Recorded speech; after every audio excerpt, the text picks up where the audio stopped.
नमस्कार छात्रों, आज हम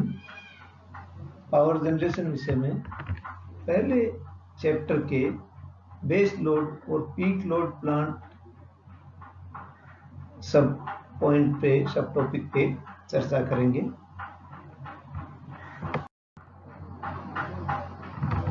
चित्र में दिखाया गया है कि किसी भी पावर प्लांट पर जो लोड आता है वो रेयरली ही कांस्टेंट रहता है और लगातार वेरी करता रहता है टाइम टू टाइम। और हम देख रहे हैं कि इनमें से कुछ पार्ट जो नीचे हम देख रहे हैं ये एचिंग के द्वारा ये बेस लोड कहलाता है, और इसके ऊपर जो वेरिएशंस चलता रहता है, जो एवरेज लोड या जो लगातार जो मिनिमम लोड रहता है उससे ऊपर जो लोड रहता है वो पीक लोड कहलाता है। और ये लोड कभी कभी अधिक लोड पावर प्लांट पे आता है उसको शो करता है। ये लोड लगातार नहीं रहता है, ये दिन के समय में किसी समय में बदलता है अथवा गर्मी सर्दी मौसम के हिसाब से भी प्लांट पर लोड बदलता रहता है। पावर प्लांट पर आने वाले लोड को हम दो भागों में विभाजित करते हैं, बेस लोड और पीक लोड। जो लोड वेरी नहीं करता है, ऑलमोस्ट कांस्टेंट रहता है, वो पावर प्लांट का बेस लोड कहलाता है और अधिकतम पार्ट यही होता है। इसके अलावा पावर प्लांट पर कभी कभी डिमांड बढ़ जाती है और पीक्स फॉर्म होते हैं, जो बेस लोड के ऊपर होता है, अतिरिक्त होता है, उसको हम पीक लोड कहते हैं। बेस लोड और पीक लोड पावर प्लांट्स का कोऑर्डिनेशन हमने चित्र 1 में देखा कि अगर टोटल पावर प्लांट पे आने वाले चित्र 1 के अनुसार अगर टोटल लोड के लिए किसी प्लांट को डिजाइन किया जाएगा तो उसकी इंस्टॉल कैपेसिटी पीक लोड अथवा उससे अधिक होनी चाहिए। परंतु इस प्रकार के पावर प्लांट की डिजाइन अनइकोनॉमिकल होगी,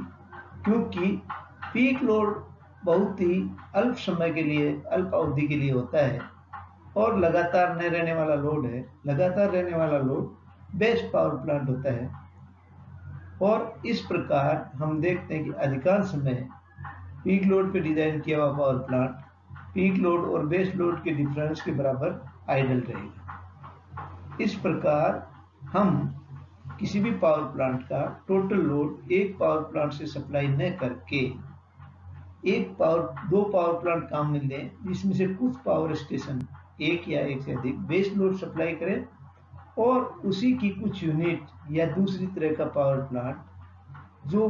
पीक लोड है, जो बेस लोड से डिफरेंस है, वो सप्लाई करें। तो इस प्रकार के कोऑर्डिनेशन के द्वारा हम इकोनॉमिकली पावर जनरेशन कर सकते हैं, और यह कोऑर्डिनेशन किसी भी पावर स्टेशन के लिए आवश्यक होता है। पावर प्लांट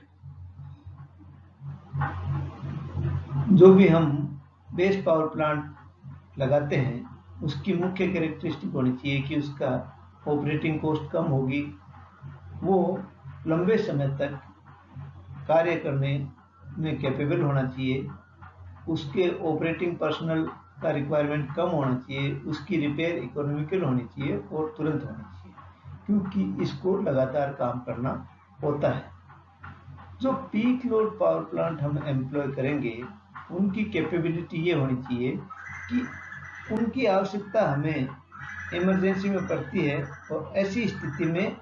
हमें तुरंत स्टार्ट करने वाला और सिंक्रोनाइज होने वाला पावर प्लांट की आवश्यकता होती है, और वो लोड वेरिएशन से को क्विकली रेस्पॉन्ड करे, अर्थात जब लोड अधिक हो तो वो ज़्यादा पावर उत्पन्न करे और जब लोड कम हो तो वो तुरंत ही कम पावर पर आ जाए। इस तरह से वेरिएबल लोड पावर जनरेशन वाला power plant peak power plant के लिए उचित होगा। Hydro power plant base load और पीक लोड दोनों ऑपरेशन के लिए सुटेबल है। हाइड्रो पावर प्लांट को जहां तक हो सके हमें बेस लोड ऑपरेशन के लिए काम में लेना चाहिए, क्योंकि इनकी कैपिटल कॉस्ट बहुत ज़्यादा होती है और जितना हम इनको अधिक यूज में लेंगे उतनी ही वो कॉस्ट सब्साइड होगी और उसकी एवरेज कॉस्ट कम होगी। परंतु हाइड्रो पावर प्लांट की लिमिटेशन ये है कि अकाल की स्थिति में अथवा ग्रीष्म ऋतु में जब पानी कम होता है तो उन्हें हम बेस लोड में काम में नहीं लेके और सिर्फ हम पीक लोड प्लांट्स के रूप में काम में लेते हैं। Steam power plant conventionally base load plant के लिए काम में लेते हैं क्योंकि इसमें cost of generation per unit minimum होती है। परंतु फ्यूल को सेव करने के लिए अगर ये हाइड्रो प्लांट पावर प्लांट के कॉम्बिनेशन में है और पानी की प्रचुर मात्रा उपलब्ध है तो हमें इसे पीक लोड प्लांट के रूप में काम में ले सकते हैं और बेस लोड प्लांट के रूप में हाइड्रो पावर प्लांट को काम में लिया जा सकता है। न्यूक्लियर पावर प्लांट सिर्फ बेस लोड पावर प्लांट के लिए ही सूटेबल होते हैं क्योंकि इनका लोड फैक्टर हाई होता है और ये तुरंत ही लोड के अनुसार इनमें पावर जनरेशन वेरी नहीं कर सकते हैं, इनमें समय लगता है। इसलिए हम न्यूक्लियर पावर प्लांट को बेस लोड प्लांट के रूप में ही काम में लेते हैं। गैस टरबाइन पावर प्लांट्स इनकी क्षमता कम होने के कारण और गैस के द्वारा उत्पादन थर्मल पावर प्लांट के मुकाबले महंगा होने के कारण पीक लोड प्लांट के लिए ही काम में लेते हैं। इसी प्रकार डीजल इंजन पावर प्लांट से भी पावर जनरेशन महंगा होने के कारण इन्हें हम इमरजेंसी के रूप में अथवा पीक लोड प्लांट के लिए ही काम में लेते हैं। इस चित्र में लोड एलोकेशन दिखाया गया है विभिन्न प्रकार के जो पावर स्टेशन हैं उनके अंदर कि जैसे run of river plant, nuclear power plant, hydro power plant with ample storage, steam power plant,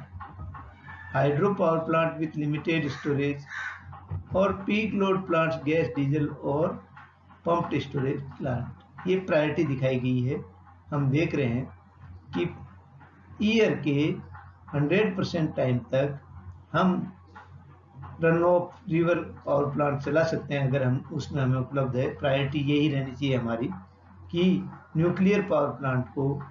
और हाइड्रो पावर प्लांट जिसमें एम्पल स्टोरेज है उनको हम बेस लोड पावर प्लांट के रूप में काम में ले सकते हैं 60% लोड तक। जैसे स्टीम पावर प्लांट को भी हम बेस लोड प्लांट के रूप में काम में लेते हैं और इससे ऊपर का लोड होता है और कम समय के लिए हम देख रहे हैं परसेंटेज ऑफ ईयर। जैसे ये हम यहाँ देख रहे हैं कि ये 50% टाइम तक के लिए ही जहाँ पे चलाना होता है, तो 50% से कम समय के लिए हम जहाँ पे लिमिटेड स्टोरेज वाले हाइड्रो पावर प्लांट्स है उनको पीक लोड के रूप में काम में ले सकते हैं और उनसे भी कम समय जैसे 40% या इससे कम समय में और 80% से ऊपर जो लोड है उसके लिए गैस, डीजल या पंप स्टोरेज प्लांट सूटेबल रहते हैं। जब पीक लोड जो प्लांट के टोटल लोड के 80% से अबव हो उसमें हम इनको काम में ले सकते हैं। तो इस प्रकार हमने आज बेस लोड और पीक लोड प्लांट्स का अंतर की जानकारी ली और इसमें ये जानकारी दी कि बेस लोड प्लांट में कौन कौन से तरह के पावर प्लांट हम काम में ले सकते हैं। वंस अगेन मैं समराइज कर दूं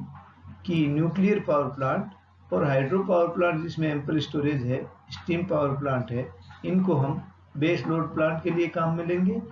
और पीक लोड प्लांट्स के लिए गैस, डीजल और पंप स्टोरेज पावर प्लांट अथवा जहां पे हाइड्रो पावर प्लांट में लिमिटेड स्टोरेज है वो पीक लोड प्लांट के लिए उपयुक्त होंगे। ये रेफरेंस बुक्स है